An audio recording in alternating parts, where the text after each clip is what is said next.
नमस्कार दोस्तों, आप देख रहे हैं बिजनेस टुडे टीवी। मैं हूं साक्षी और मेरे साथ आज बहुत ही खास मेहमान जुड़ चुके हैं। अगर आप मार्केट्स को लेकर एक्साइटेड हैं कि 18,000 के लेवल्स निफ्टी पर देखने को मिल चुके हैं, तो अब आपकी सही रणनीति क्या होनी चाहिए, कहां पर यहां से तेजी देखने को मिल सकती है, यही बताने के लिए आज मेरे साथ मिस्टर हेमंत जानी है, equity strategist, Motilal Oswal financial services से। बहुत बहुत स्वागत है हेमंत जी आपका और बहुत बहुत शुक्रिया अपना समय हमें देने के लिए। तो सबसे पहले तो आपको भी बधाई। मार्केट्स में लगातार जो तेजी देखने को मिल रही है, एक बार फिर से 18,000 के लेवल्स देखने को मिल चुके हैं अप्रैल के बाद। अब एक तरफा जो चाल देखने को मिली है, पर सवाल अब यही उठता है कि 18,000 के बाद अब आगे क्या रिकॉर्ड लेवल्स इस साल हमें देखने को मिलेंगे या नहीं? आपकी तरफ से मार्केट्स के ऊपर क्या आउटलुक है?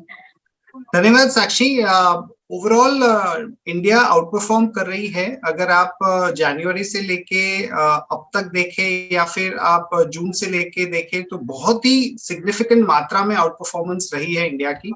और ये आउट परफॉर्मेंस जो है वो नंबर्स के बेसिस पे हुई है। तो क्वार्टरली नंबर्स नतीजे काफी अच्छे थे और जो फेस्टिव सीजन के भी आंकड़े आप देखें ऑटो या रिटेल सेक्टर के, तो इंडिकेशंस काफी अच्छे हैं और जी, फ्लोज अच्छे हैं। तो हमें लगता है कि ये जो आउट परफॉर्मेंस है या ये जो बुल मार्केट कंडीशंस है वो कंटिन्यूड रहेगी।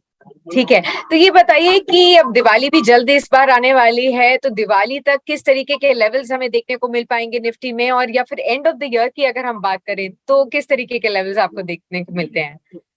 जब मोमेंटम कंटिन्यूड है और कोई मेजर नेगेटिव न्यूज हम अगर नहीं देखते क्रूड ऑयल प्राइस के पर्टिकुलरली, तो हमें लगता है कि 18,500 निफ्टी का लेवल बहुत ही जल्द हम देख सकते हैं। और अगर आप थोड़ा सा मीडियम टर्म की बात करें तो मुझे लगता है कि 15% अपसाइड इंडेक्स में करंट लेवल से देखने को मिल सकता है और एक पॉजिटिव रह के ही काम करना चाहिए।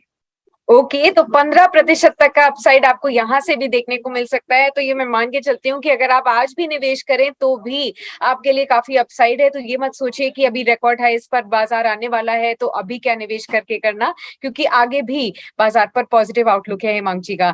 तो ये बताइए हेमंत जी कि कई लोग बोल रहे हैं कि वैल्यूएशंस बहुत ज्यादा स्टीप हो गई हैं भारतीय बाजारों की और अब एक करेक्शन आ जाएगा, तो उसको लेकर आपकी क्या टिप्पणी रहेगी? देखिए साक्षी, अगर इंडेक्स की बात करें तो वैल्यूएशन हमारे लगभग 20 टाइम्स फॉरवर्ड पी पे है, तो बहुत ज्यादा महंगे नहीं है। सेक्टर स्पेसिफिक या कंपनी स्पेसिफिक हो सकता है, कुछ पॉकेट्स में वैल्यूएशंस महंगे होते हैं, पर सही तरीका ये होता है कि ग्रोथ कितना आ रहा है, फ्लोज कितने आ रहे हैं, सेंटिमेंट कैसा है। तो उसमें जी, मुझे लगता है कि एक पॉजिटिव माहौल है और थोड़ा सा होमवर्क करके, थोड़ा सा सेक्टर का अच्छा सिलेक्शन करके, स्टॉक्स का सिलेक्शन करके डेफिनेटली इन्वेस्ट किया जा सकता ठीक है। तो कौन कौन से सेक्टर्स आपको लगते हैं कि यहाँ से जैसे हम रिकॉर्ड हाइस को अप्रोच करेंगे वो लीडरशिप में आ जाएंगे? कौन से सेक्टर्स होंगे? है। तीन चार सेक्टर्स है, जैसे कि बैंकिंग एक लीडरशिप पोजीशन में है। हमें लगता है कि क्रेडिट ग्रोथ जिस तरह से आ रहा है तो अर्निंग्स बहुत ही बढ़िया रहेंगे अगले साल में, तो ये डेफिनेटली टॉप ऑफ माइंड होना चाहिए।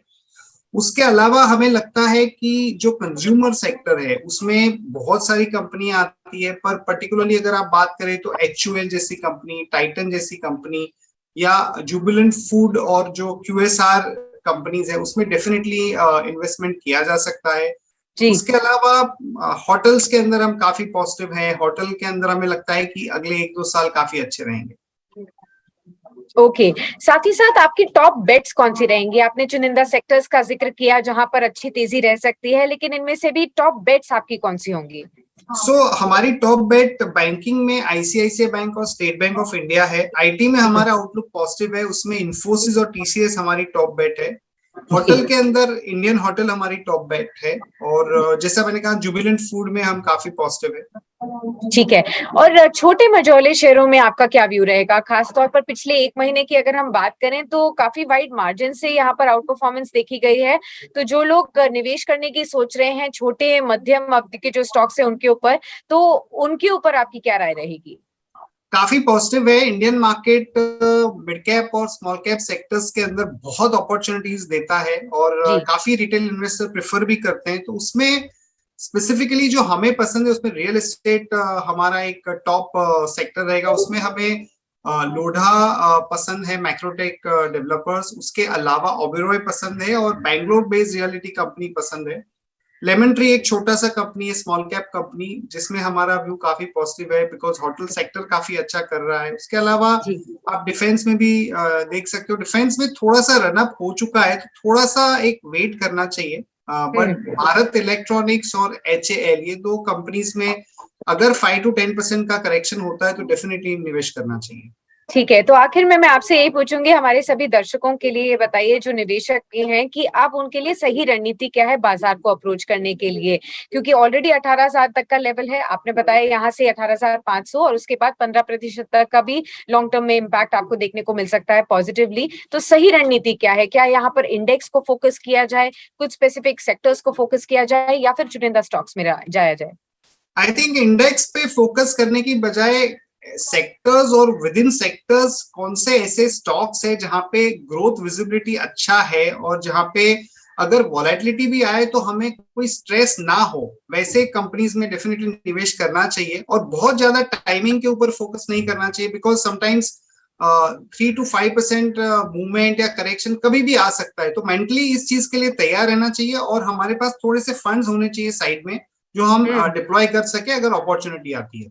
ठीक है, बहुत बहुत शुक्रिया मिस्टर जानी हमारे साथ जुड़े रहने के लिए और तमाम सवालों के जवाब देने के लिए। उम्मीद करते हैं हमारे सभी दर्शकों को अभी मार्केट्स को सही तरीके से अप्रोच करने का तरीका पता चल गया होगा। बहुत बहुत शुक्रिया sir. Thank you so much Sakshi. Video पसंद आया तो हमें लाइक, कमेंट, शेयर और सब्सक्राइब जरूर करें।